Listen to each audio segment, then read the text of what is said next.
Okay, I want to talk about this is part 3 of my little series that I was talking about. I want to talk about arrow tuning. Okay, uh, lots of different ways to do that. I say lots of different ways. There's several different ways to do that, and pretty well accomplish the same thing. And for folks that are beginning, I still kind of do it this way to this day. I've done bear shaft tuning with carbon arrows and stuff like that. I've done that before, and it is an excellent method. It can be frustrating a little bit if you don't take your time and you don't do it right, and you make some mistakes along the way or whatever. If you're these are wood arrows. See, they're Port Orford cedar shafts. Some of them are Douglas fir. I got them mixed up, just whatever. There's whether it's aluminum, carbon, or wood. I'm going to talk specifically about wood right now. If you shop around, no, these days no arrow material is cheap. Okay, it's not cheap. You kind of get what you pay for, but if you go to some place that's reputable, like Three Rivers Archery or Lancaster Archery or Sherwood shafts, there's a lot of people that sell Sherwood shafts. They kind of specialize in Douglas fir. They have tapered, and they have parallel shafts. They have they have the higher grade, and they have a hunter grade. Nothing wrong with either one of them. Port Orford cedar, you can get it tapered or parallel. You can get grain matched and weighed and spined and everything else. So you can do all that stuff up front, depending on what for a few dollars more, you can get arrows or arrow shafts that have been supposedly been shaft tested. Spine tested and weighed to try to get within a tolerance, sometimes 5 to 10 pounds in spine weight and within a certain 20 grains of weight of each other or whatever. Okay. Wood arrows, highly recommend before you go buy a dozen custom arrows made from someone or whatever. There's a lot of people out there building arrows. I don't build them for other people or anything like that, but there are a lot of people that build wood arrows. Before you call them up and order, or get online and order up $100 dozen arrows, you need to know what the variables are. And that, again, here's the message: eliminating variables. I highly recommend, before you go spend a lot of money and a lot of time, there's several different places, and a lot of these people, like Sherwood and Three Rivers and these other places, they offer a test kit for cedar shafts or even Douglas fir or whatever, a test kit. And one way to use this test kit, obviously with wood arrows, it's a little bit hard to cut off, 1/8 of an inch at a time or whatever, trying to make a point work. This is what I do. I'm just going to tell you what my method is, and it's fairly simple. And as investments go, it's a more cost-effective method.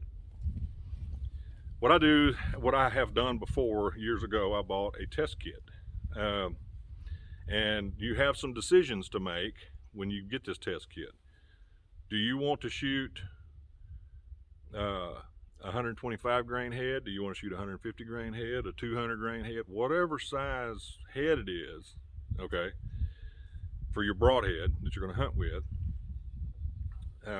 You need to get feel points that match that weight, okay? And then you have to make a decision about the arrow length, okay?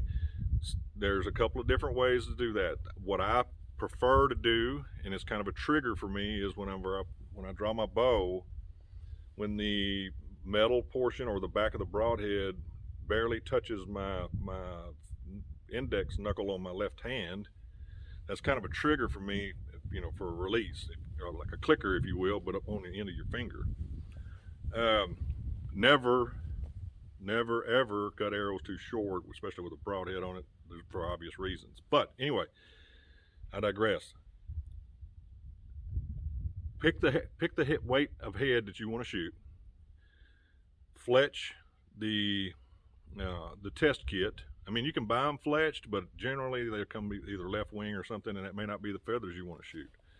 Fletch them up, right wing, left wing, whichever one you're going to shoot. They come in different increments, 45, 55, 60, 65, or 55, 65s, and so on and so forth. Take the group of arrows that you have. Make sure they're all fletched the same, whichever way you're going to do it.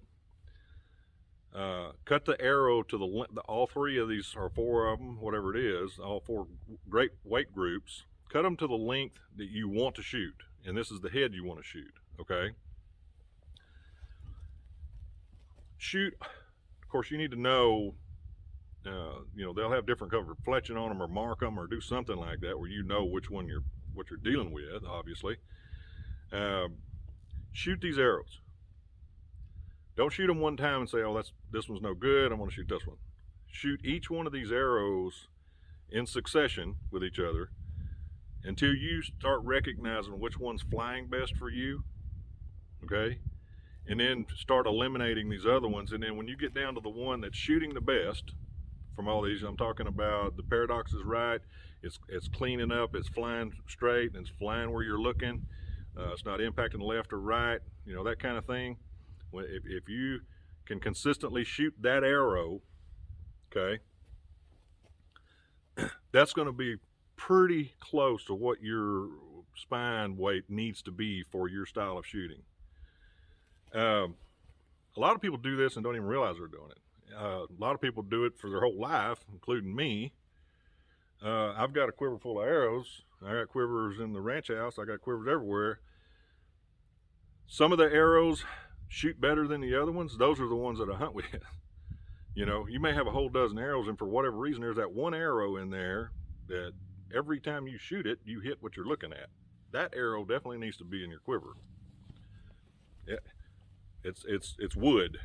I mean, no two wood arrows are alike, so you might have to kind of work through this process. But generally speaking, if you remove some of those variables, from those different spine weights, and you find that one spine weight with the length of arrow you want to shoot and the point weight you want to shoot, that's a really, really good starting point for you to get used to your bow. It'll help you tune your bow and your arrow where it's feeling comfortable, and your draw, your brace height and everything else. I'll talk about that stuff in some other videos, but that will be a really good starting point.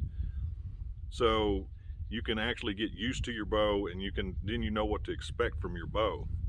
Fletch you up, buy, I don't know, I'm sure that you can buy half a dozen arrows somewhere if you don't have a fletching jig and all this kind of stuff, but just make sure it's spined, and it's the same material, obviously. If you don't want to do this test with Port Orford cedar and then go buy some Douglas fir or something else and expect it to react the same. There's a little subtle differences there.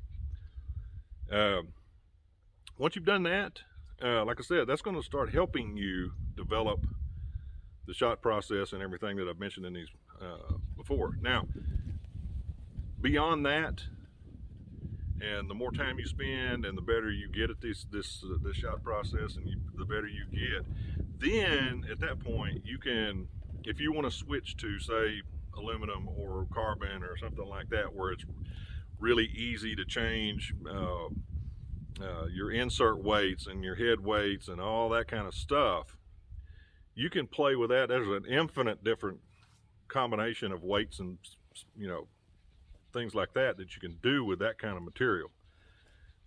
I like wood, I like carbon, I shoot both. It just depends on how I'm feeling.